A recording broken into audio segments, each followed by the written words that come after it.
Chapter 3 A New Dragon Master.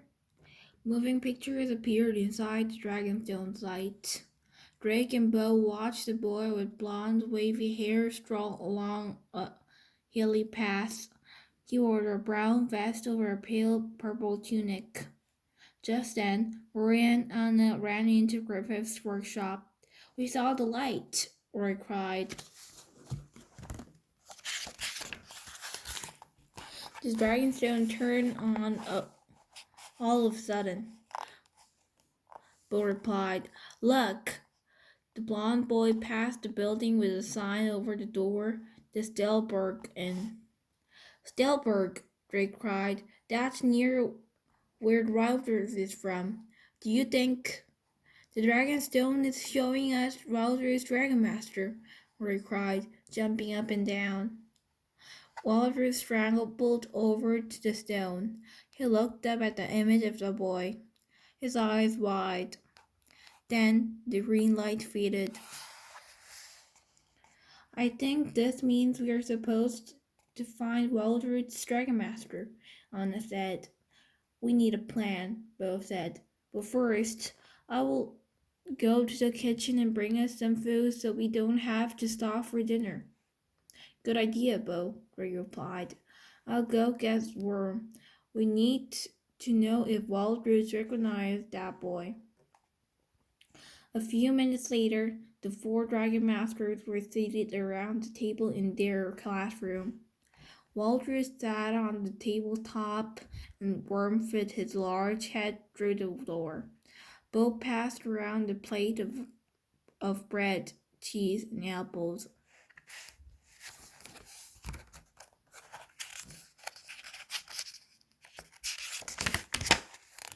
"I wonder if Wildroot is hungry," Drake said.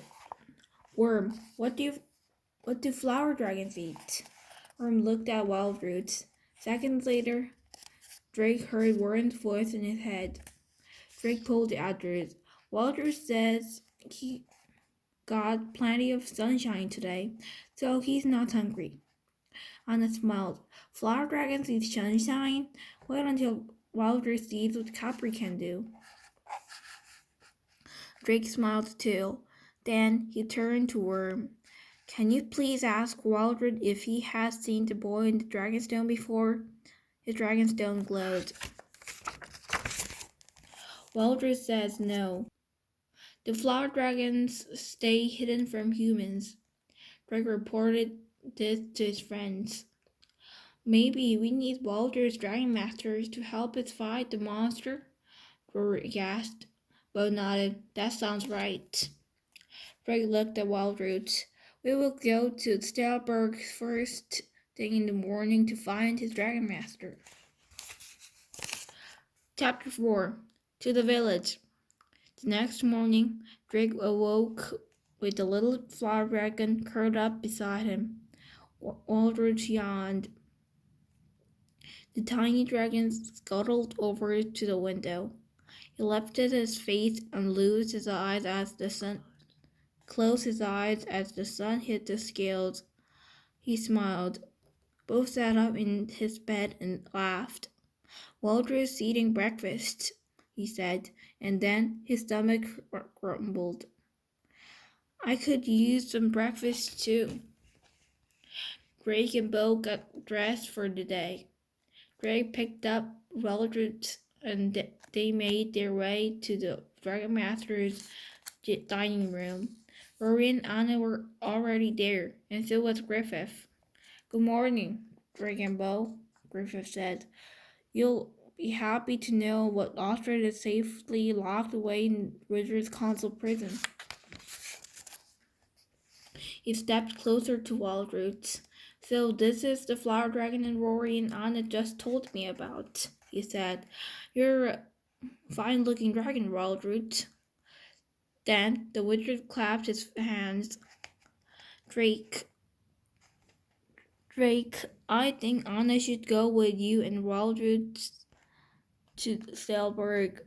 Since flower dragons like sunshine, Capri might be useful." "Hooray!" Anna exclaimed. "Rory and Bo, you'll stay with me. I've been away for some time, and there is much to do here at the castle, Griffith said. Now, everyone, let's eat. The cook made currant buns. Drake sat down and picked up a burnt bun dotted with purple berries. Griffith, we're gonna try to find the boiling dragonstone as soon as we get to Strelberg, he said, taking a bite. That is smart, Griffith replied. There is a reason my stone shows you the boy. After breakfast, they all went to the dragon's caves. Worm and Capri came out of their caves. We need to transport to the village of Strelberg, Drake announced it. Then Drake heard Warren's voice in his head. Waldred is worried. He says the villagers do not know about flower dragons. His tribe lives a quiet life hidden among the starflowers, and they like it that way. Drake told the others about Waldred's fear. Griffith extended his right pointer finger and sparks shot out. A cloth pouch with strap magically appeared. Waldred can hide in this bag, Griffith said. Thanks, Drake said. Let Waldred know. Waldred climbed inside and Drake slung it over his shoulder. Griffith handed Drake a green dragon stone that dangled from a gold chain. Give this to the new Dragon Master when you meet him, Griffith instructed. Drake nodded. Yes, Griffith. He tucked the stone into his pocket. Then he and Anna touched Worm, and Anna touched Capri. Worm, take us to Strelberg, Drake cried. Worm transported them in a flash of light. Drake blinked. They had landed in the middle of a village square. Behind them was a curved wooden statue of a winged dragon as big as Worm. Drake read the plaque at his base. The legendary dragon of Strelberg, he said. Suddenly, villagers surrounded them. They pointed at Worm and Capri. Dragons, a man yelled.